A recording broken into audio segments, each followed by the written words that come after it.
Kasus ini bukanlah kasus yang biasa karena pembunuhan terhadap Floyd adalah potret nyata di mana kaum ras kulit hitam di Amerika berdiri di bawah ketakutan, bayang-bayang rasialisme.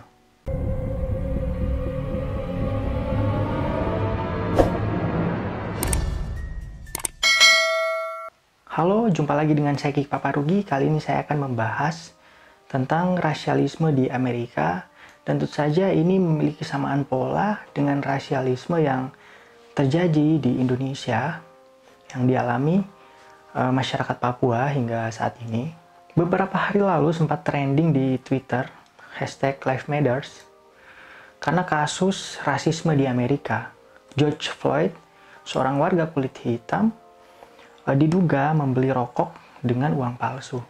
Dari itu polisi kemudian menangkap, tapi di sini alih-alih bukan menangkap, polisi malah membunuh George Floyd dengan cara ditindih lehernya selama 9 menit. Sebelumnya George Floyd sudah memohon untuk melepaskan tindihan di lehernya, tapi polisi tidak menghiraukannya sampai George Floyd terbunuh waktu itu di tempat kejadian. Pembunuhnya adalah seorang polisi bernama Derek Chauvin. Di situ juga ada 3 polisi yang berada di tempat kejadian tersebut.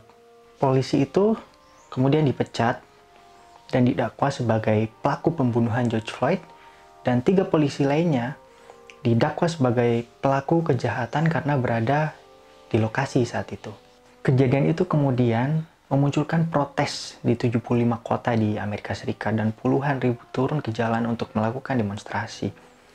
Dan protes-protes tersebut menyebar ke seluruh dunia, ke London, ke Berlin, ke Auckland, dan media sosial dipenuhi dengan protes massal. Dan pada 2 Juni, hari itu dijuluki sebagai Blackout Tuesday untuk mengingat kematian dan menolak rasialisme di seluruh dunia.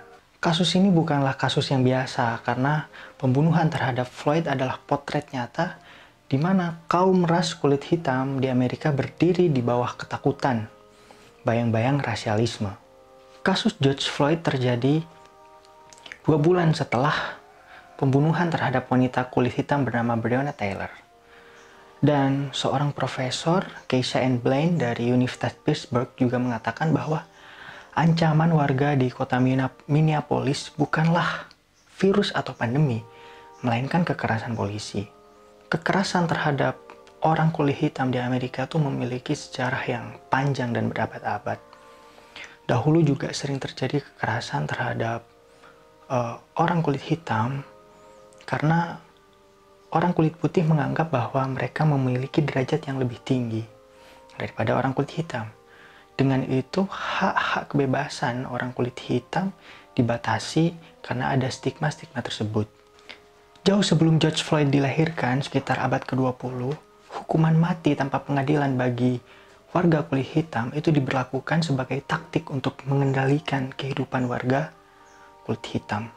Selama musim panas 1919, kekerasan terhadap kulit hitam juga terjadi.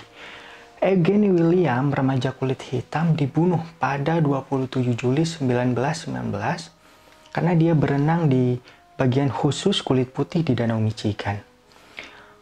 Persis seperti protes terhadap kematian George Floyd, waktu itu ada protes dan kemarahan massal dari masyarakat kulit hitam di Amerika dan menimbulkan kerusuhan di Amerika selama 1 bulan. Efeknya waktu itu ada 23 orang kulit hitam yang terbunuh dan ada 15 kulit putih yang juga tewas akibat kerusuhan tersebut. Ribuan warga kulit hitam kehilangan rumahnya pasca kerusuhan akibat terbunuhnya Eugene William di Danau Michigan waktu itu. Melesat jauh pada tahun 2009, untuk pertama kalinya Amerika memiliki seorang presiden berkulit hitam, yaitu Barack Hussein Obama. Dan ini tentu menjadi angin segar bagi warga kulit hitam di Amerika. Namun sayangnya meskipun Obama memiliki prestasi di bidang pemerintahan, ia tetap saja disebut sebagai akar bagi meningkatnya persoalan rasial di masa pemerintahannya. Nah, kembali pada pembunuhan George Floyd, jika Martin Luther King Jr. masih hidup, mungkin ia akan menatap kosong lembar pidatonya yang fenomenal I Have Dream. Dan akankah keadilan bagi orang kulit hitam menjadi mimpi? Nah, seperti kasus George Floyd di Amerika, para netizen di Twitter juga ramai mengatakan bahwa rasisme yang terjadi di Indonesia tidak jauh berbeda dengan rasisme yang terjadi di Indonesia, terutama kepada masyarakat Papua. Pengacara HAM Veronica Koman, sekaligus aktivis Papua, juga mengatakan bahwa melihat kasus yang dialami George Floyd hanyalah satu kasus yang memantik amarah besar-besaran orang-orang yang selama ini menjadi korban rasialisme yang dilakukan oleh penguasa selama bertahun-tahun. Dia menyebut kejadian ini sama terhadap apa yang dialami oleh mahasiswa Papua di Yogyakarta yang dikepung pada tahun 2016 dan pengepungan terhadap asrama mahasiswa Papua di Surabaya pada tahun 2019. Efeknya juga kemarahan massal di berbagai tempat, yaitu di Papua, Papua Barat, dan Jakarta meletus akibat pengepungan yang juga bernuansa rasial terhadap mahasiswa Papua waktu itu.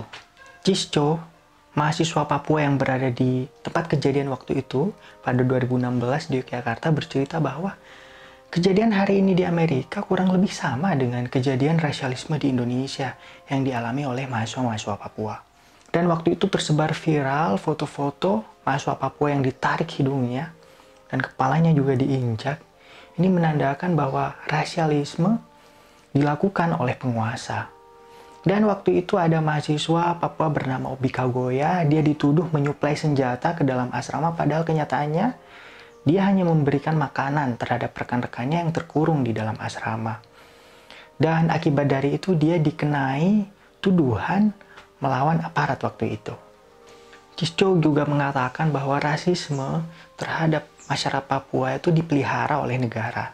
Dan itu bisa dilihat dari media-media di Indonesia yang ketika memberitakan mahasiswa Papua, orang Papua, selalu berita-berita yang bernada miring, provokatif, dan seolah-olah ada stigmatisasi terhadap masyarakat Papua yang dilabeli pemabuk, perusuh, dan separatis tadi. Seperti halnya di Amerika, kekerasan yang terjadi selama bertahun-tahun menemukan momentumnya. Pada 2019, masyarakat Papua di berbagai titik kota di Indonesia melakukan demonstrasi besar-besaran. Itu adalah bentuk kemarahan massa karena selama ini ada banyak kekerasan akibat sentimen rasial terhadap masyarakat Papua. Dari kejadian-kejadian ini, kita sebagai mahasiswa, sebagai warga, akankah kita belajar? Wallahu a'lam bishawab.